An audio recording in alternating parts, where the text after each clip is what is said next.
Pinuri ng pamunuan ng PNP ang buong Police Regional Office 8 lalo na ang 15 miyembro ng Victoria Municipal Police Station sa Northern Samar. Matapos ang matagumpay na pagdepensa sa kanilang istasyon sa pamumuno ni Police Lieutenant Eladio Alo nang lusubin ang may 50 miyembro ng New People's Army kaninang 3:44 ng umaga. Ayon kay PNP spokesperson Colonel Bernard Banak, ang mga NPA ay nagtungo sa lugar lula ng forward track, nakasuot ng military fatigue, armado ng matataas na kalibre ng baril at may nakataling dilaw na ribbon sa ulo. Naramdaman nila na yung paparating na forward track na may lulan na maraming tao ay naramdaman nila na isang pag-atake ito. Kaya agad silang pumunta sa kanilang defensive position at naghanda sila na kung sa anumang pangyayari. Aniya, 3 oras tumagal ang bakbakan kung saan 2 pulis ang nasugatan na nakilalang sina Police Senior Master Sergeant Arturo Gordo Jr.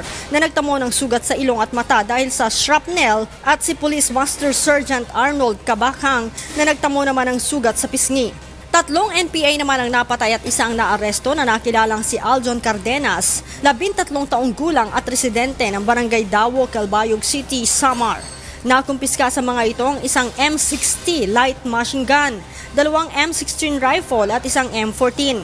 Sinabi ni Banak, ipinag-utos na ni PNP Chief General Oscar Albayalde sa lahat ng istasyon ng pulis sa buong bansa na maging alerto lalo na terminated na ang peace talk sa rebelding grupo. Si Police General Oscar David Albayalde ay nag-warning na kaagad sa lahat ng ating mga regional offices, provincial offices, municipal police stations, ang kanilang paghahanda sa anumang mga posibleng mangyari na ilulunsad ng mga communist terrorists dahil nga bumagsak na yung pag-uusap sa national level. Tuloy naman ang pagtugis ng mga pulis sa Region 8 sa mga nakatakas na NPA na karamihan ay mga kababaihan.